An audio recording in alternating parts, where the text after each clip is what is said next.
الحمد لله رب العالمين والصلاة والسلام على سيد الأنبياء والمرسلين وعلى آله وأهل بيته الطيبين والطاهرين والمعصومين المجنبين العالمين.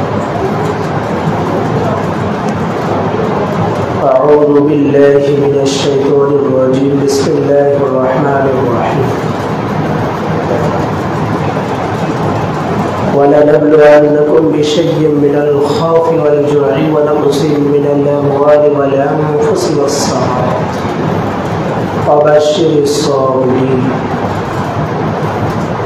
وقال رسول الله صلى الله تعالى عليه وسلم: حسين مني وأنا من حسين.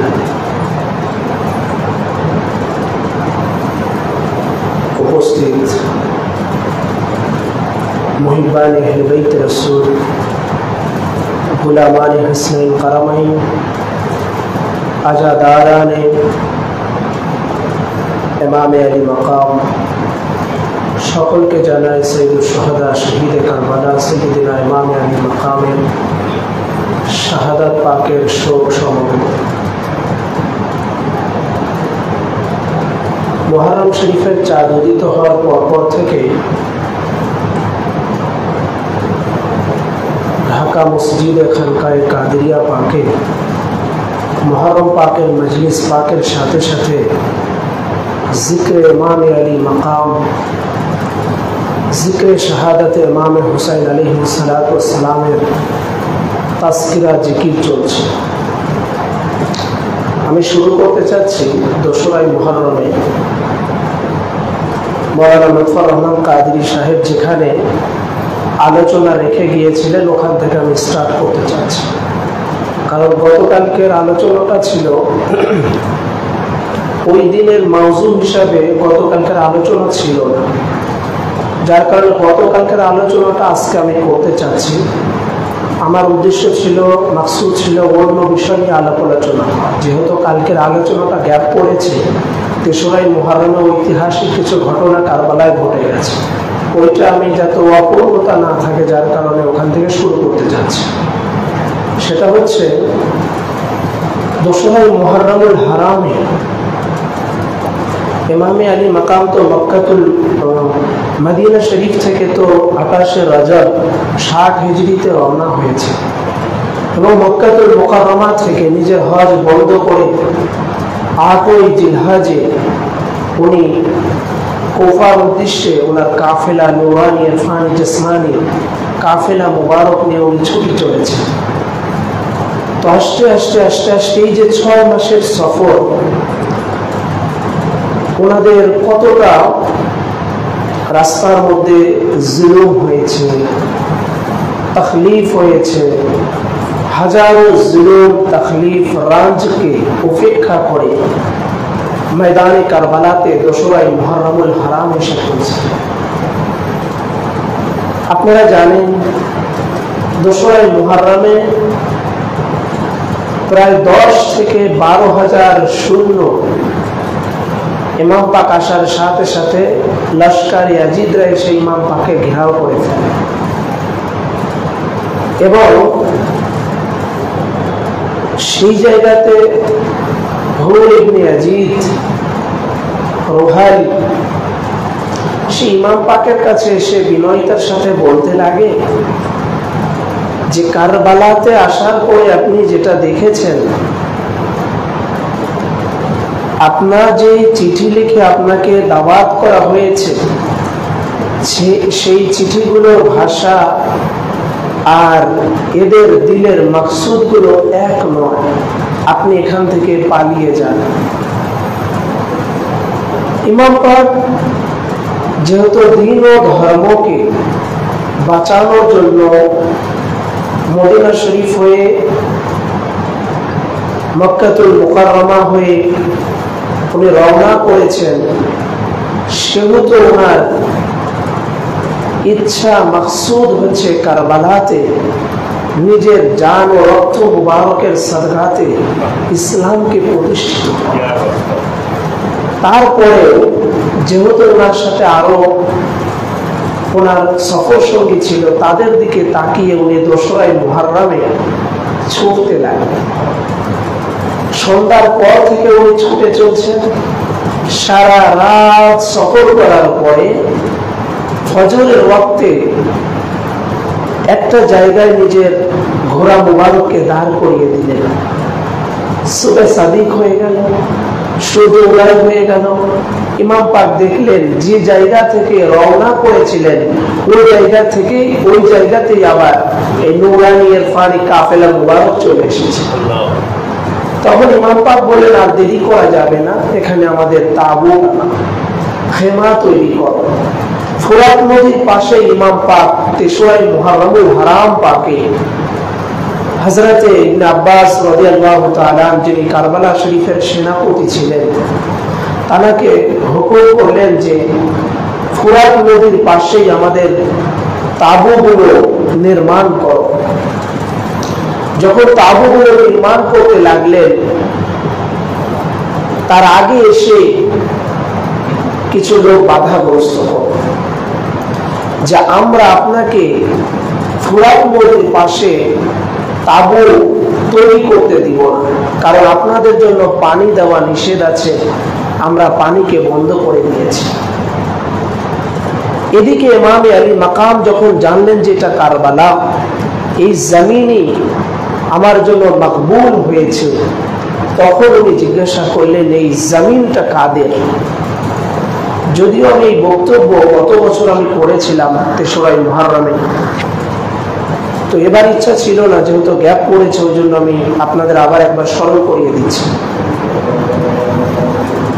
উনি লোকদেরকে জিজ্ঞাসা করলেন এই জমিনটা কাদের। তখন বলতে লাগলো এটা বনু আসাদ গোত্রের লোকদের। তখন ইমামে আলী মাকাম লোক পাঠিয়ে তাদেরকে ডাকলেন। ডাকার পরে জিজ্ঞাসা করলেন এই জমিনটা আমি খরিদ করতে চাই, এর মূল্য চুকাতে চাই, এটা কি পরিমাণ দাম তোমরা নেবে বলো, সেটা আমি দিয়ে দেব। পশ্চিম থেকে পূর্ব দিকে 4 কিলোমিটার, উত্তর থেকে দক্ষিণ দিকে 4 কিলোমিটার। এটা ছিল কারবালা শরীফের ইমাম পাকের জমিন খরিদ করা। ইমাম পাকের কাছে তারা বলল যে 60,000 দিরহাম যদি হয় তাহলে আমরা এই জমিনটা আপনার জন্য দিতে পারি। ইমামে আলী মাকাম নিজের পুটলাগুলো খুললেন, নিজের সামানগুলো খুঁজতে লাগলেন কোথায় দিরহাম রয়েছে। গোছাতে গোছাতে গোছাতে গোছাতে বাপ্পা দেখলেন নিজের কাছে মাত্র 30,000 দিরহাম রয়েছে। আর বাকি 30,000 কোথায় পাবে? ইমাম পাক ওনার বোন সাইয়্যিদা মা যায়েনাবের কাছে ছুটে গেলেন। কারবালা শরীফের জমিন খরিদ করতে হবে, 60,000 দিরহাম চেয়েছে, কিন্তু আমার কাছে তো এটা আছে। সাইয়্যিদা মা যায়েনাব সালামুল্লাহি আলাইহা উনিও নিজের পুটলাগুলো খুঁজতে লাগলেন, আসবাবগুলো খুঁজতে খুঁজতে উনিও গোছানো টাকাগুলো দিরহাম থেকে খুঁজতে খুঁজতে দেখেন ওনার কাছে 30,000 দিরহাম মিলে গেল। উনি বললেন ভাই, যেখানে আবার নিজের 2 শাহজাদাকে নিয়ে এসেছি কারবালাতে আপনার কদমে কুরবান করব, সে জায়গায় এই দিরহাম দিয়ে আবার কি হবে? যে জায়গায় আমার স্বামী মদিনা শরীফ থেকে আমাকে পাঠিয়ে দিয়েছে আপনার কদমে, সে জায়গায় আমি এই দিরহাম দিয়ে কি করব? আমি এটা আপনার জন্য কোরবান করলাম, আপনার নানার আমার নানার দ্বীন ও ইসলামের জন্য কোরবান করলাম, আপনার সাথে আমি অংশগ্রহণ করলাম, আমার এটা দিয়ে আপনি কারবালার জমিনটাকে খরিদ করেন। তখন সাইয়্যিদা মা যায়েনাবের 30,000 দিরহাম আর ইমাম আলী মাকামের 30,000 দিরহাম, 60,000 দিরহাম দিয়ে উনি ময়দানে কারবালার জমিনকে খরিদ করলেন। খরিদ করার পরে ওই জমির দলিলকে এবার হেবা করতেছেন। বললেন তোমরা যারা বয়স্ক আছো, বনু আসাদ গোত্রের লোকেরা, মহিলা এবং পুরুষ, তোমরা উভয় আমার সামনের দিকে অগ্রসর হও, এগিয়ে আসো। তারা সবাই সামনের দিকে গেল। ইমাম পাক বলেন এই যে জমির দলিল, এটা আমি তোমাদের কাছে হেবা করলাম। এই জমিটা তোমরা তিনটা শর্তে ব্যবহার করতে পারবে। তোমাদের এই জায়গাতে যখন আমরা শাহাদাত বরণ করবো 10 মুহররম পাকে, আমরা শাহাদাত বরণ করার পরে আমাদের মাদফুন করার কেউ থাকবে না। আমাদের লাশ মুবারক গুলো পড়ে থাকবে জমিনের উপরে। তখন তোমরা এসে আমাদের লাশ মুবারক গুলো মাদফুন করবে। 2 নম্বর শর্ত হচ্ছে এই জমিনের উপরে কখনো চাষাবাদ করতে পারবে না। কারণ হচ্ছে আমরা যখন শহীদ হব, শাহাদাতের পরে আমাদের লাশ মুবারকের উপর দিয়ে ঘুরে চালানো হবে। আমাদের মাংস টুকরো টুকরো হয়ে এদিকে ওদিকে ছিঁড়ে ছুটে যাবে। জমিনে কারবালার বিভিন্ন জায়গায় লুটা পুটা খাবে। ওই জন্য এই জায়গাগুলো চাষাবাদ করবে না। আবাদের খাতিরে, তাজিমের তাকরিমের খাতিরে চাষাবাদ করবে। 3 নম্বর শর্ত হলো আমাদের যত জায়রিন আসবে রওজা শাব্বির জিয়ারত করার জন্য, এই কারবালা মুআল্লা শরীফে যারা আসবে তাদের প্রত্যেককে 3 দিন ধরে মেহমানদারি করবে। কারণ আমরা কারবালাতে 3 দিন ধরে ভুখা অবস্থায় থাকবো, পিপাসিত অবস্থায় থাকবো, ক্ষুধার্ত অবস্থায় থাকবো, যাতে আমাদের জায়রিনরা এসে ক্ষুধার্ত বুঝতে না পারে। ওই জন্য আমাদের তরফ থেকে তোমরা যত জায়রিন আসবে তাদেরকে অন্তত 3 দিন মেহমানদারি করবে। শুধু শরবত দিয়েও যদি হয় তাও অন্তত তাদেরকে মেহমানদারি করবে। এই 3টা শর্ত তাদেরকে বিদায় করে দিলেন। আর বললেন তোমাদের বাড়িতে যুবক ছেলেরা আছে, তাদেরকে পাঠিয়ে দাও। তারা চলে আসলো। ইমাম পাক তাদেরকে এই 3টা শর্ত দিলেন। তাদেরকে বললেন তোমাদের বাড়িতে ছোট ছোট বাচ্চারা আছে, তাদেরকে পাঠিয়ে দিবে। ছোট ছোট বাচ্চারা চলে আসলেন ইমাম পাকের কাছে। ইমাম পাক তাদেরকে বললেন দেখো, লস্করে আজিদরা তোমার মা বাবাদেরকে বাধাগ্রস্ত করতে পারে, কিন্তু তোমরা ছোট্ট ছোট্ট বাচ্চা খেলার ছলে তোমরা ধুলা উড়াতে উড়াতে তোমরা কারবালা শরীফে এসে যখন দেখবে আমাদের দেহ মুবারক লুটা পুরা খাচ্ছে জমিনে, আমাদের দেহ মুবারক পড়ে আছে, তখন তোমরা ধুলা উড়াতে উড়াতে সে খেলার ছলে আমাদের লাশ মুবারকের উপরে মাদফুন করে দিবে, আমাদের দাফনের ব্যবস্থা করবে। কিন্তু ময়দানে কারবালাতে এমন নির্মম অবস্থা হয়েছিল যে ওনাদের লাশ মোবারক কাফনহীন দাফনহীন অবস্থায় পড়েছিল। যাই হোক, 3টা শর্তে ইমাম পাক কারবালার জমিনকে খরিদ করলেন। পশ্চিম থেকে পূর্ব দিকে, দক্ষিণ থেকে উত্তর দিকে 4 কিলোমিটার স্কয়ার করে জমিন খরিদ করলেন। খরিদ করার পরে উনি যখন খেমা তৈরি করার জন্য আব্বাস আলমদারকে হুকুম করছেন নহরে ফুরাতের পাশে, তখন হুর এসে বাধা প্রদান করতেছে আর বলতেছে ইমাম পাক আপনি এই জায়গায় তাবু টানাতে পারেন না, খেমা তৈরি করতে পারেন না, কারণ এই নহরে ফুরাতের পানি আপনাদের জন্য বন্ধ করে দেওয়া হয়েছে। হযরত আব্বাস আলমদার রাগান্বিত হয়ে গেলেন। মৌলানা ইমাম আলী মাকাম বললেন যে এই জায়গায় আমরা রাগান্বিত করতে আসি নাই, আমাদের খেমাগুলোকে সরিয়ে নাও। ইমাম আলী মাকাম নিজেদের খেমাগুলোকে সরিয়ে নিলেন। সরিয়ে নিয়ে নহরে ফুরাত থেকে কিছুটা দূরে ইমাম পাকদের খেমা তৈরি করলেন।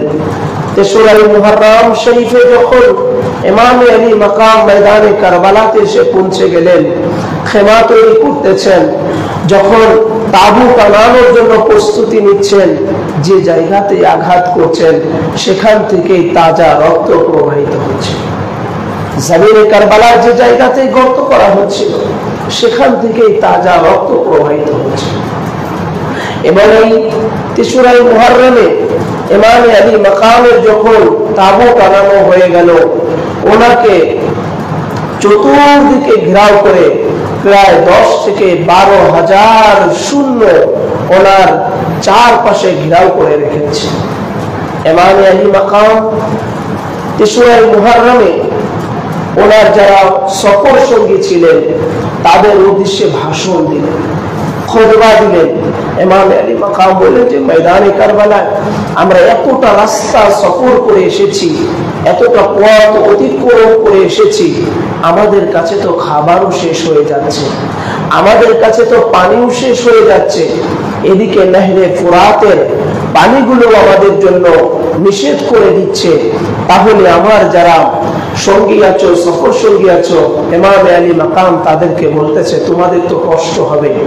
তাদের মধ্যে একজন দাঁড়িয়ে বলল, ইয়া আকা মাওলা, যেখানে আপনি ক্ষুধার্ত অবস্থায় দিন পার করবেন, সামান্য পানি আর খাবার আছে আমাদের তাঁবুতে, এতটুকু নিয়ে আপনি সন্তুষ্ট থাকতেছেন, সে জায়গায় গোলামরা এতটুকু অত্যাচার, কষ্ট, রঞ্জ, তাকলিফ করতে পারবে না, এটা কি করে হয়? আপনি হুকুম দেন আমরা যতটা দিন কারবালাতে থাকবো না খেয়ে আমরা পাড়ি দিয়ে যাব। ইমাম আলী মাকাম বললেন যে তোমরা যেইভাবে ইসলামের জন্য নিজেকে কোরবান করতে চাচ্ছ, নিজেকে উৎসর্গ করতে চাচ্ছ, ঠিক এর প্রতিদান আল্লাহ রাব্বুল আলামিন তোমাদেরকে জাযা হিসাবে, প্রতিদান হিসাবে ময়দানে মাহশারে দিয়ে দেবে। এদিকে হুর চলে আসলো, এসে ইমাম পাকের সাথে কথোপকথন করতে লাগলো। এক পর্যায়ে হুর করতে লাগলো যে আমাকে বাধ্য করা হয়েছে আপনার সাথে যেন আমি আজকেই যুদ্ধ করি এবং আপনার কারবালা শরীফের জন্য আমি আক্রমণ করি এবং ঘেরাও করে রাখি। ইমাম আলী মাকামুল্লাহ পবিত্র জুবান মুবারক দিয়ে কয়েকবার উচ্চারণ করে বললেন, হুর তুমি যদি তোমার নিজের মায়ের কোলকে খালি করতে না চাও তো কারবালা শরীফ থেকে আমার সামনে থেকে সরে যাও, কেন আমি সুস্পষ্ট দেখতে পাচ্ছি যে তুমি তোমার মায়ের কোলকে অচিরে খালি করবে, এই জন্য তুমি চলে যাও। তখন ওই হুরের মধ্যে ভীতু সন্ত্রস্ত তৈরি হয়। পরবর্তীতে ইমাম আলী মাকামের কাছে সে নরম সুরে কথা বলতে লাগে। তখন ইমাম আলী মাকাম বললেন যে আমরা আহলে বাইত রাসূল আছি, আমরা আওলাদে রাসূল আছি, আমাদেরকে রাসূল পাক সাল্লাল্লাহু আলাইহি ওয়াসাল্লাম মসজিদে নববীতে খুতবা বন্ধ করে আমাদেরকে কোলে করে রাসূল করিম সাল্লাল্লাহু তাআলা আলাইহি ওয়াসাল্লাম মসজিদে নববীতে খুতবা দিতেন। আর যখন আমরা দুই ভাই যেতাম, রাসূলুল্লাহ নিজের খুতবাকে বন্ধ করে দিয়ে আমাদের দুই ভাইয়ের জন্য নিচে নেমে আসতেন। যেই হাদিস পাক ইমাম তিরমিজি আর জামিউস সহিহর মধ্যে রওয়ায়াত করেছেন এবং ইমাম নাসাই সুনানুল কুবরার মধ্যে এনেছেন, ইমাম আহমদ ইবনে হাম্বল এনেছেন ফাজাইলুস সাহাবার পঞ্চম খণ্ডে 345 পৃষ্ঠার ভিতরে, এবং ইমাম মুহাম্মদ ইবনে হাম্বল আবার ফাজাইলুস সাহাবার দ্বিতীয় খণ্ড 770 পৃষ্ঠার ভিতরে এনেছেন। ইমাম বাইহাকি সুনানুল কুবরাতে এনেছেন, ইমাম হাসানি উনি ওনার কিতাবের মধ্যে এনেছেন, ইমাম কুরতুবী তিনি তার কিতাবের মধ্যে এনেছেন। আবার ইবনে কাসির তাফসীরুল কুরআনুল আযীম 14 খণ্ড 377 পৃষ্ঠার ভিতরে এনেছেন। ইমাম মুজি তাহযিবুল কামালের মধ্যে এনেছেন। এছাড়া অসংখ্য কিতাবের মধ্যে আছে। ওয়াল হাসানু আলাইহিমা قميصان يحمران يمشان ويعشران فنزل رسول الله صلى الله عليه وسلم من المنبر فحملهما وضعهما بين يديه ثم قال صدق الله إنما أموالكم وأولادكم فتنة فنظرت إلى هذين سبيبين يمشان ويعشران فلم أصبر। আমরা শনি থেকে বৃহস্পতিবার পর্যন্ত প্রত্যেক দিন জোহর নামাজে 4 রাকাত করে ফরজ আদা করি, তাই কিনা? কিন্তু সপ্তাহে স্পেশাল ডে হচ্ছে জুমাবার, সেই জুমাবার বরঞ্চ আরো নামাজ বেশি হবার কথা, 2 রাকাত বেশি হবার কথা, 4 রাকাত বেশি হবার কথা, কিন্তু জুমার দিনে 2 রাকাত নামাজ কমিয়ে সে জায়গায় ফরজ হচ্ছে 2 রাকাত আমাদের জন্য। কেন? স্পেশাল দিন, সেই হিসাবে তো জমা বেশি হবার কথা, কিন্তু ওই জমা 2 রাকাত আল্লাহ করে দিয়েছেন, সওয়াব আল্লাহ পাক বান্দা বান্দির জন্য কমতি রাখেন নাই। আর বাকি 2 রাকাতের সওয়াব জমার যে খুতবা পাঠ করা হয় সেই খুতবার মধ্যে আল্লাহ পাক দিয়ে রেখেছেন, যার কারণে খুতবা শ্রবণ করা ওয়াজিব, খুতবা পাঠের সময় কোন রকম ভাবে কথা বলা যাবে না, ইশারা করা যাবে না। ফিকহ শাস্ত্রের কিতাবের মধ্যে এসে ইমাম আবু হানিফা রওয়ায়াত করেছেন যে জুমার খুতবাতে কাউকে ইশারা করে কথা বন্ধ করা এটা বলার নিষেধ আছে। তার মানে জুমার 2 রাকাত ফরজ আদা করতেছি আর বাকি 2 রাকাত জুমার খুতবা যে পাঠ করা হয় সেই খুতবার মধ্যে সওয়াবগুলো আল্লাহ পাক দিয়ে রেখেছেন, নিহিত করে রেখেছেন।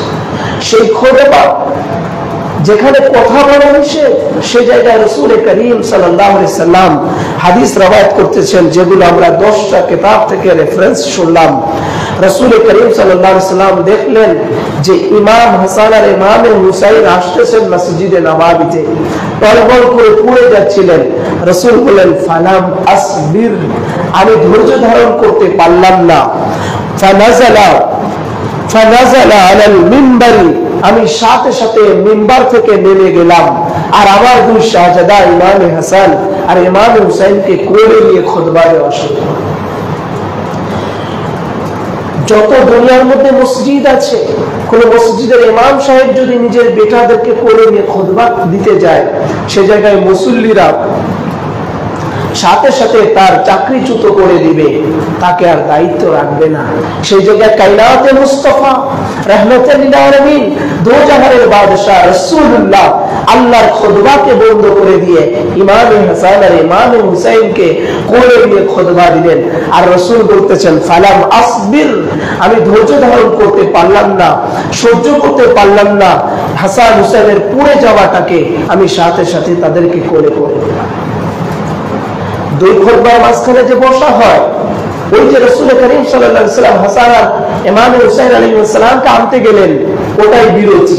যার কারণে আজও সেই সুন্নাত চলছে, ইমাম আলী মাকামদের জন্য রাসূলুল্লাহ আল্লাহর খুতবাকে বন্ধ করে দিয়ে ওনাদেরকে কোলে নিয়ে খুতবা দেওয়া শুরু করলেন। শুধু কি তাই, রাসূল করিম সাল্লাল্লাহু আলাইহি ওয়াসাল্লাম এনাদের জন্য আল্লাহর নামাজকে লম্বা করে দিতেন। আমরা ফিকহ শাস্ত্রের মাসলা জানি যে ফরজ নামাজে 7 বারের বেশি তাসবিহ পাঠ করা যায় না। তাসবিহ যদি ইমাম সাহেব 7 বারের বেশি পাঠ করে তো নামাজ ফাসিদ হয়ে যায়। আর একাকিত্ব নামাজে আপনি বহুবার পড়তে পারেন, তাতে বাধা নাই, কিন্তু জামাতের ইমামতিতে ইমাম সাহেব 7 বারের বেশি তাসবিহ পাঠ করতে পারে না। সেই জায়গায় রাসূলুল্লাহ 70 বার তাসবিহ পাঠ করা সমপরিমাণ সময় নিজের নামাজকে সাজদাকে লম্বা করে দিয়েছেন 2 ইমাম পাকের জন্য। এই হাদিসে পাক ইমাম আহমদ ইবনে হাম্বল এনেছেন তানারা সুনানের মধ্যে 2য় খণ্ড 513 পৃষ্ঠার ভিতরে। আবার ইমাম তাবরানী মুজামুল কবিরের 3য় খণ্ডের 51 পৃষ্ঠার ভিতরে এনেছেন। আবার ইমাম হাকিম মুস্তাদরাক আলা সহিহাইনের মধ্যে 2য় খণ্ড 183 পৃষ্ঠার ভিতরে এনেছেন। আবার ইমাম হাইসামি মাজমাউল জাওয়াইদের 9ম খণ্ড 181 পৃষ্ঠার ভিতরে এনেছেন। আবার ইবনে আদি তিনি তালাল কামাল কিতাবের মধ্যে এনেছেন। ইমাম জাহাবি সিরুল আলামিন আন-নুবালা কিতাবের মধ্যে এনেছেন। ইমাম হাজার আসকালানি তাহযিবুত তাহযিব কিতাবের মধ্যে 2য় খণ্ড 258 পৃষ্ঠার মধ্যে এনেছেন। ইমাম শাওকানি লাইলুল আওতার এনেছেন। ইমাম সুয়ুতি এনেছেন খাসাইসুল কুবরা। ইবনে কাসির আল বিদায়া ওয়ান নিহায়া যেটা হিস্টোরির কিতাব তার মধ্যে এনেছেন 6ম খণ্ডের 152 পৃষ্ঠা। এখানে 10টা কিতাব থেকে আমরা জানতে পাচ্ছি রাসূল করিম ইরশাদ ফরমিয়েছেন, যেটা হযরতে আবু হুরায়রা রওয়ায়াত করেছেন, ফাইদা সাজাদা আফাতাল হাসানা ওয়াসা বাল হাসান ওয়াল হুসাইন আলা যাহরিহি ফাইদা রাফা রাসাহু আখাযা হুনা বিয়াদিহি মিন খালকিহি আখাযা রাআইতু। রাসূল করিম ইরশাদ ফরমাচ্ছেন, আমি ইশার নামাজে ইমামতি করছিলাম, সাজদার মধ্যে চলে গিয়েছি, হঠাৎ 2 ইমাম পাক ইমাম হাসান আল মুজতবা এবং ইমাম হুসাইন আল মুস্তাফা আলাইহিস সালাম দুজন চলে এসেছেন। এসে আমার পিঠ মুবারকের উপরে চড়ে বসেছেন। হযরত জাবির ইবনে আব্দুল্লাহ আনসারী রওয়ায়াত করছেন যে রাসূল করিমের সাজদা এত লম্বা ছিল আমি মাথা উঁচু করে দেখলাম যে রসুল পাকের উপরে কোনো বিপদ মুহূর্তে হলো কিনা। তো দেখি যে না, দুই ইমাম পাক ওখানে পিঠের উপরে বসে আছে। এবার রাসূলুল্লাহ বলছেন, আখাযা রাফিহা ওয়া ইয়াদুনা আলাল আরদি, আমি ইচ্ছা করলাম হাত দিয়ে তাদেরকে নামিয়ে দেই, কিন্তু জিবরাইল আলাইহিস সালাম চলে আসলেন, এসে বলেন, ইয়া রাসূলুল্লাহ, দুই ইমাম পাক আপনার পিঠ মুবারকে আপনি এনাদেরকে নামিয়ে দিতে চাচ্ছেন, আপনি যদি সাজদা থেকে মাথা তোলেন তো এনারা জমিনে পড়ে যাবে, আর জমিনে পড়ে যাবে, তো পড়ে গেলে এটা আল্লাহ পাক সহ্য করতে পারছেন না। আল্লাহ পাক নিষেধ করেছেন যতক্ষণ না ইমাম পাকরা সাজদা থেকে ইমাম পাকরা ইচ্ছা করে আপনার পিঠ মুবারক থেকে না নামবেন ততক্ষণ পর্যন্ত আপনি সাজদা থেকে মাথা তুলবেন না। 7 বার নয়, 8 বার নয়, 9 বার নয়, 10 বার নয়, 20 বার নয়, 30 বার নয়, এক এক করে 70 বার তাসবিহ পাঠ করার সমপরিমাণ সময় রাসূল করিম সাজদার মধ্যে তখন দুই ইমাম পাক নামলেন আর রাসূলুল্লাহ সাজদা থেকে মাথা তুললেন। এই সময়ের ভিতরে 70 বার তাসবিহ পাঠ করার সমপরিমাণ সাজদার মধ্যে ছিল। তো জানানোর জন্য আল্লাহ পাক আল্লাহর নামাজকে, ফরজ নামাজকে আল্লাহ পাক সাজদাকে লম্বা করে দিচ্ছেন। আল্লাহ পাক নিজে জিবরাইল আমিনকে পাঠিয়ে দিচ্ছেন যে ইয়া রাসূলুল্লাহ, আপনি সাজদা থেকে মাথা তুলবেন না, যদি সাজদা থেকে মাথা তুলেন তো ইমাম পাকরা পড়ে গেলে আল্লাহ রাব্বুল আলামিন কষ্ট পাবেন, এটা আল্লাহ সহ্য করতে পারছেন না। যতক্ষণ ইচ্ছা করে না নামবে ততক্ষণ আপনি সাজদায় থাকেন। তো রাসূল করিম দুই ইমাম পাকের জন্য, হাসনাইন কারামাইনের জন্য নিজের সাজদাকে লম্বা করে দিলেন আল্লাহ পাকের নামাজের মধ্যে। আর পিঠ মুবারক থেকে এতটুকু জায়গা থেকে যদি পড়ে যান, এটা যদি রাসূল করিম ও আল্লাহ পাক সহ্য করতে না পারেন, ময়দানে কারবালাতে ইমামে আলী মাকাম যুলজিনা মুবারক থেকে যখন পড়ে গেলেন, ওনার দিল মুবারকের উপরে যখন ছুরি চালানো হয়েছিল, ওনার বুক মুবারকের উপরে যখন বসা হয়েছিল, ওনার যখন তৃষ্ণার্ত ক্ষুধার্ত অবস্থায় ওনার গলা মুবারকে ছুরি চালানো হচ্ছিল, তখন কতটা কষ্ট পেয়েছিলেন চিন্তা। শুধু কি তাই, রাসূল করিম এনাদের জন্য নামাজ লম্বা করে দিতেন সাজদা, আবার এনাদের জন্য খুতবা বন্ধ করে দিতেন। আবার রাসূল পাক কখনো কখনো নিজে ঘোড়া হয়ে যেতেন দুই ইমাম পাকের জন্য। এই ইমাম পাকদের খুশির জন্য রাসূল পাক নিজে ঘোড়া হয়ে যেতেন। যে জায়গায় আল্লাহ রাব্বুল আলামিন নূর নবীকে খুশি করার জন্য, আকাইনন্দার তাজদারে মদিনাকে খুশি করার জন্য আল্লাহ তাআলা বেচাইন হয়ে যান।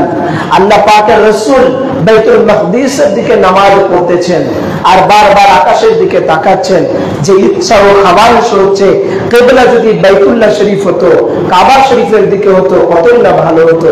আল্লাহ তাআলা সাথে সাথে কোরআনের আয়াতে কারিমা নাযিল করে বলেন, ক্বাদ নারা তাকাল্লুবা ওয়াজহিকা ফি শাতরাল মাসজিদিল হারাম ইয়া রাসূলুল্লাহ ইয়া হাবিবাল্লাহ।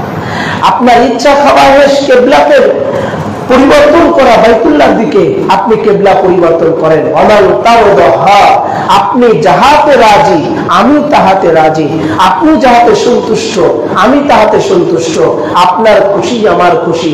যে আল্লাহ রাহমাতাল লিল আলামিনের জন্য খুশি করার জন্য আল্লাহ পাক নিজের কিবলাকে পরিবর্তন করে বাইতুল্লাহ শরীফ বানিয়ে দেন, সেই রাহমাতাল লিল আলামিন হাসান হুসাইনের খুশি করার জন্য, দুই ইমাম পাকের খুশি করার জন্য, হাসনাইন কারামাইন আলাইহিস সালামদেরকে খুশি করার জন্য নিজে রাহমাতাল লিল আলামিন মসজিদে নববীতে ঘোরা হয়ে যেতেন। মসজিদে নববীতে ঘোরা হয়ে যেতেন দুই ইমাম পাকের খুশি করার জন্য, যেন আমার দুই বেটা, আমার দুই শাহজাদা, আমার দুই নওয়াসা যেন কষ্ট না পায়। নিজে রাহমাতাল লিল আলামিন সাহাবায়ে কেরামের সামনে, ঘরের লোকের মধ্যে আহলে বাইতের সামনে নিজে ঘোরা হয়ে যেতেন। রাসূল করিম সাল্লাল্লাহু আলাইহি ওয়াসাল্লাম শুধু যে ঘোরা হয়েছেন তা নয়, রাসূল করিম সাল্লাল্লাহু আলাইহি ওয়াসাল্লাম ওনার নিজে যখন তৃষ্ণার্ত লাগতো তখন ইমাম পাকদের জিহ্বা মুবারককে চুষতেন এবং ইমামে আলী মাকাম রাসূল করিম সাল্লাল্লাহু আলাইহি ওয়াসাল্লাম এনারাও রাসূল পাকের জিহ্বা মুবারক চুষতেন। শুধু কি তাই, যত সাহাবে রাসূল আছে তারা নূর নবীর কদমে যখন হাজির হতেন বলতেন ফিদাকা আবি ওয়া উম্মি, ফিদাকা আবি ওয়া উম্মি, আমার আব্বা আম্মা আপনার কদমে কুরবান হোক ইয়া রাসূলুল্লাহ। সব সাহাবা বলতেন যখন হাজির হতেন। আর খুদ কায়নাতে মুস্তাফা রাসূলুল্লাহ এই হাসান হুসাইনের জন্য বলেছেন ফিদাকা আবি ওয়া উম্মি, হে হাসান আর হুসাইন আমার আব্বা আম্মা তোমাদের কদমে কুরবান হোক। তাহলে ইমাম পাকরা কি আছেন ভাই, যেই রাহমাতুল লিল আলামিনের কদম মুবারকে সব সাহাবায়ে کرام বলতেন ফিদাকা আবি ওয়া উম্মি, হাজির হয়েই বলতেন, হাত জোড় করে বলতেন আমার আব্বা আম্মা আপনার কদমে কুরবান হবে। সেই রাকাই নন্দার তাজিদারে মদিনা রাসূল করিম রউফুর রহিম সাইয়্যিদুল মুরসালিন ইমামুল আম্বিয়া তিনি নিজের আব্বা আম্মাকে কুরবান করতেন হাসান হুসাইনের কদমে, বলতেন ফিদাকা আবি ওয়া উম্মি। এই হাদিসে পাক অসংখ্য কিতাবের মধ্যে আছে। রাসূল করিম সাল্লাল্লাহু তাআলা আলাইহি ওয়াসাল্লাম একবার নয় বহুবার বলেছেন যে ফিদাকা আবি ওয়া উম্মি, হাসান হুসাইনের কদমে আমার আব্বা আম্মা কুরবান। কেন বলতেন? এই জন্য যে রাসূল করিম বলেছেন হুসাইন মিন্নি ওয়া আনা মিন হুসাইনা, হুসাইন মুঝসে है मैं तो হুসাইন से हूं, হুসাইন আমার থেকে আমি হুসাইন থেকে। সাহাবারা জিজ্ঞাসা করলেন ইয়া রাসূলুল্লাহ আপনার থেকে তো ইমাম আলী মাকাম এসেছেন, বড় হুসাইন এসেছেন, এটা আমরা বুঝতে পেরেছি, কিন্তু ইমাম হুসাইন থেকে আপনি কিভাবে? রাসূলুল্লাহ বলেন যে 61 হিজরিতে 10ই মুহররমে আমার শাহজাদা শাহাদাত বরণ করার মাধ্যম দিয়ে ওনার রক্ত মুবারকের সাদকাতে আমার ইসলামকে প্রতিষ্ঠিত হবে, দ্বীন প্রতিষ্ঠিত হবে। ওই জন্য আমি বললাম হুসাইন মিন্নি ওয়া আনা মিন হুসাইনা, হুসাইন আমার থেকে আমি হুসাইন থেকে। এই জন্য রাসূল আরো বলেছেন ইন্নাল হুসাইন মিসবাহুল হুদা ওয়া সাফিনাতুন নাজা, হুসাইন হেদায়েতের বাতি আর নাজাতের নৌকা। তার মানে ইমাম আলী মাকামদেরকে যারা মানে মুহাব্বত করে তারা হেদায়েতের দিকে এবং নাজাতের নৌকার উপরে আছে, নাজাতের দিকে আছে। আর যারা দুশমনি করে, বিদ্বেষী করে, হাসাদ করে, হিংসা করে তারা উল্টা, ওনাদের যারা মুহাব্বত করে ভালোবাসে তারা প্রত্যেকেই নাজাত প্রাপ্ত, আর যারা ওনাদের মুহাব্বত করে না, ভালোবাসে না, তারা প্রত্যেকেই গোমরাহি পথভ্রষ্টতার মধ্যে রয়েছে। রাসূল করিম সাল্লাল্লাহু তাআলা আলাইহি ওয়াসাল্লাম শুধু এনাদের জন্য নিজের রাসালাত মাফ সাল্লাল্লাহু তাআলা আলাইহি ওয়াসাল্লামের জায়গাকে এনাদের জন্য কুরবান করতেন। রাসূল পাক নিজের পেট মুবারক উজাড় করে দিতেন দুই ইমাম পাকের খেলা করার জন্য। বাচ্চারা খেলা করে বাবার কোলে, মায়ের কোলে, দাদার কোলে, ইমাম আলী মাকাম দুই ইমাম পাক রাহমাতুল লিল আলামিনের কোল মুবারকে খেলা করতেন, যেটা ইমাম বাজ্জার আল মুসনাদের মধ্যে এনেছেন এবং ইমাম হাইসানি মাজমুউল জাওয়াহিদের মধ্যে এনেছেন এবং ইমাম শাওখানি দুরুস সাহবার মধ্যে এনেছেন। এছাড়া ইমাম বাইহাকি সুনানুল কুবরাতে এনেছেন। এছাড়াও আরো অসংখ্য কিতাবের মধ্যে আছে। রাসূল করিম সাল্লাল্লাহু আলাইহি ওয়াসাল্লাম ইরশাদ ফরমিয়েছেন দাখালতু আলা রাসূলিল্লাহি সাল্লাল্লাহু আলাইহি ওয়াসাল্লাম আল হাসান ওয়াল হুসাইন ইয়ালআন আলা বাতনিহি।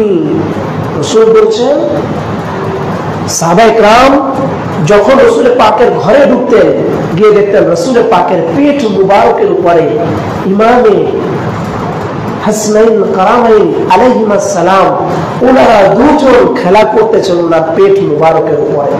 তো জিজ্ঞাসা করতেন ইয়া রাসূলুল্লাহ আহাব্বাহুমা ফাকালা ওয়া মালি লা ইউহিব্বুহুমা ওয়া হুমা রিহাতাইন। রাসূল করিমকে জিজ্ঞাসা করতেন সাহাবারা ইয়া রাসূলুল্লাহ আপনি কি এনাদের দুজনকে খুব মহব্বত করেন? তখন রাসূল করিম সাল্লাল্লাহু আলাইহি ওয়াসাল্লাম বলতেন হ্যাঁ আমি এই দুজনকে খুব মহব্বত করি এবং এই দুজন হচ্ছে আমার জান্নাতের সুখা। সব সাহাবায়ে کرام লালায়িত ছিলেন নূর নবীজির ঘাম মুবারক পাসিনা, ঘাম মুবারক নেবার জন্য। আর কোন কায়নাতে মুস্তাফা রাসূলুল্লাহ সাল্লাল্লাহু আলাইহি ওয়াসাল্লামের যখন ইচ্ছা হতো জান্নাতের সুঘ্রাণ নিব, তখন হাসান আর হুসাইন এই দুজনকে সুখতেন, এনাদের কাছে যেতেন আর জান্নাতের সুঘ্রাণ নিতেন। তাহলে এনারা দুজন কে ছিলেন চিন্তা করে দেখুন, এনারা দুজন কে ছিলেন? এই দুজনের শাহাদাত পাক, এই দুই ইমাম পাকের শাহাদাত পাকের দ্বারাই রাসূল পাকের মর্যাদাকে আল্লাহ পাক এত বড় মাকামে নিয়ে গেছে। কিভাবে? গত বছর আমি বলেছিলাম, এবার একটু স্মরণ করিয়ে দিই। দুই শাহাদাত পাকের কারণে, শাহাদাতে সিররি ও শাহাদাতে জিহরি। শাহাদাতে সিররি বলে যেটা গোপন শাহাদাত, 20 প্রয়োগে চেহারা মুবারক সবুজ করে ওনাকে দুনিয়া থেকে শহীদ করা হয়, যেটা বড় নাম পাকে হয়েছিল। আর শাহাদাতে জিহরি বলে যেটা দিবালোকে প্রকাশ্যে লাল বর্ণ করে শহীদ করে দেওয়া হয়, সেটা শাহাদাতে জিহরি বলে। এই শাহাদাতটা ইমাম হুসাইন আলাইহিস সালাম ময়দানে কারবালাতে হয়েছিলেন। এই শাহাদাতে জিহরি ও শাহাদাতে সিররি, এই দুই শাহাদাত পাকের মর্যাদায় খুদ রাসূল পাক সাল্লাল্লাহু আলাইহি সাল্লামকে দেওয়া হয়েছে। এইজন্য আল্লামা ইকবাল বলেছেন যে দুই ইমাম পাকের শাহাদাতের যদি তাফসীর করা যায়, ভেদ জানা যায়, মারিফাত খোঁজা যায়, তো দুই ইমাম পাকের শাহাদাত মিলে রাসূল করিম সাল্লাল্লাহু আলাইহি ওয়াসাল্লামের মর্যাদাকে বৃদ্ধি করে দেওয়া হয়েছে। এই দুই ইমাম পাকের শাহাদাতের দ্বারা, কেন একজন যদি 20 প্রয়োগে শহীদ হন, তাহলে তো দিবালোকে তানাকে আর শহীদ করা সম্ভব না। কি বলে? দিবালোকে শহীদ করা সম্ভব না। তো অন্যান্য নবীরাও হয়তো কেউ শাহাদাতে জিহরি হয়েছেন, কেউ শাহাদাতে সিররি লাভ করেছেন, একই শাহাদাত দুজনের সম্ভব না। তো রাসূল কারীম যদি শাহাদাতে সিররি হন, তো যেই নবী শাহাদাতে জিহরি হয়েছেন তার থেকে আমার নবীর মর্যাদা কমে যাচ্ছে। কিন্তু আল্লাহ তো আপনার আমার নবীকে ইমামুল আম্বিয়া করে পাঠিয়েছেন। ওই জন্য আল্লাহ রাব্বুল আলামিন এই দুই শাহাদাতের মর্যাদা দেওয়ার জন্য ওনার লাখতে জায়গার নূরে নাজার, ওনার দেহের অংশ, কলিজার অংশ করে আল্লাহ তাআলা দুই ইমাম পাককে রাসূল পাকের সুরাতে চেহারা মুবারকের সাথে সাদৃশ্য করে দুনিয়ায় পাঠিয়েছেন। এই দুই ইমাম পাকের শাহাদাতের দ্বারাই আল্লাহ তাআলা রাসূল পাককে শাহাদাতে জিহরি ও শাহাদাতে সিররি, এই দুই শাহাদাত পাকের মর্যাদা আতা করেছেন। এই জন্য রাসূল করিম সাল্লাল্লাহু আলাইহি সাল্লাম বলেছেন, ইমামে হাসান আল মুজতবা আলাইহিস সালাম হচ্ছেন আমার দেহ মুবারকের মাথা থেকে পেট মুবারক পর্যন্ত, আর বাকিটুকু ইমামে হুসাইন। তাই রাসূল পাক যখন মদিনা শরীফের বাইরে যেতেন, সাহাবায়ে کرام নূর নবীজিকে দেখার জন্য বেচাইন হয়ে যেতেন। সাথে সাথে ইমামে আলী মাকামের ঘরে চলে আসতেন, এসে দুই ইমাম পাককে ডাকতেন, ডাকার পরে দুজনকে পাশাপাশি এক জায়গায় দাঁড় করাতেন। দাঁড় করানোর পরে ইমামে আলী মাকামদেরকে জিয়ারত পাক করে নিতেন। সাহাবায়ে کرام বলতেন যে ইমামে হাসনাইন কারামাইনকে জিয়ারত করার দ্বারা রাসূলুল্লাহ দেখার স্বাদ আমাদের মিটে যেত। তো রাসূল কারীমের চেহারা মুবারক থেকে এনাদেরকে সৃষ্টি করা হয়েছে, আল্লাহ পাক এনেছেন। এবং রাসূল পাকের চেহারা মুবারক যদি একটা টুকরা আলাদা করা যায়, সেটার নাম ইমামে হাসান হয়ে যায়। আরেকটা টুকরা যদি আলাদা করা যায়, সেটার নাম ইমামে হুসাইন হয়ে যায়। আরেকটা টুকরা যদি আলাদা করা যায়, সেটার নাম শেরে খুদা হায়দার কাররার মাওলা আলী হয়ে যান। আরেকটা টুকরা যদি আলাদা করা যায়, ওটা খাতুনে জান্নাত ফাতিমাতুজ জাহরা হয়ে যায়। তার মানে পাকে পাঞ্জাতুল পাক এনারা মিলে এক আছেন, একই নূর মুবারক থেকে এনাদেরকে আল্লাহ পাক এনেছেন। এই জন্য আল্লাহ সুবহানাহু ওয়া তাআলা রাসূল কারীমের চেহারা মুবারকের সাথে হুবহু সাদৃশ্য দিয়ে এই দুই ইমাম পাককে দুনিয়ায় পাঠিয়েছেন, যাতে করে এনাদের দুজনের শাহাদাতে সিররি ও শাহাদাতে জিহরি, এই দুই শাহাদাত পাকের দ্বারা রাসূল পাকের শাহাদাত পাক মর্যাদা আল্লাহ পাক শ্রেষ্ঠ মাকামে দিয়ে রেখেছেন। হযরত রাসূল করিম সাল্লাল্লাহু তাআলা আলাইহি ওয়াসাল্লাম এই জন্য বলেছেন, ইমামে আলী মাকামের ব্যাপারে ভবিষ্যৎবাণী করেছেন।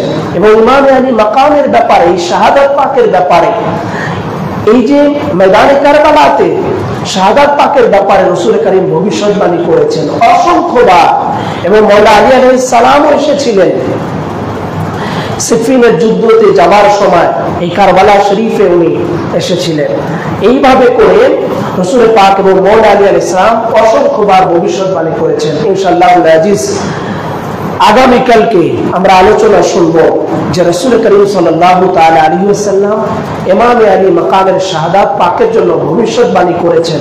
পাশাপাশি এই যে নওহা মাতা মার্সিয়া করা, এটা যে রাসূল করিম সাল্লাল্লাহু তাআলা আলাইহি ওয়াসাল্লামের যুগ থেকেই আছে, এটার উপরে দলিল সহকারে আমরা শুনব। কেন?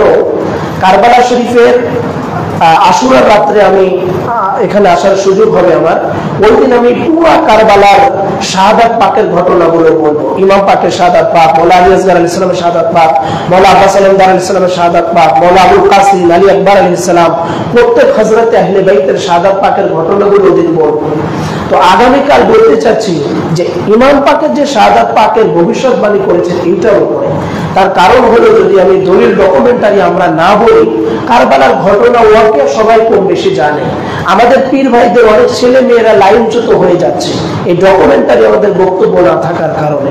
আল্লাহ রাব্বুল আলামিন আপনাকে আমাকে সকলকে যেন ইমামে আলী মাকাম সাইয়্যিদুশ শুহাদা শহীদে কারবালা মওলা ইমামে আলী মাকামে এই জিকরে শাহাদাতে ইমামে হুসাইনের মজলিস পাকে আসার হাজিরিকে কবুল করে নেন। সকলে বলে আমিন সুম্মা আমিন। আসসালামু আলাইকুম ওয়া রাহমাতুল্লাহ।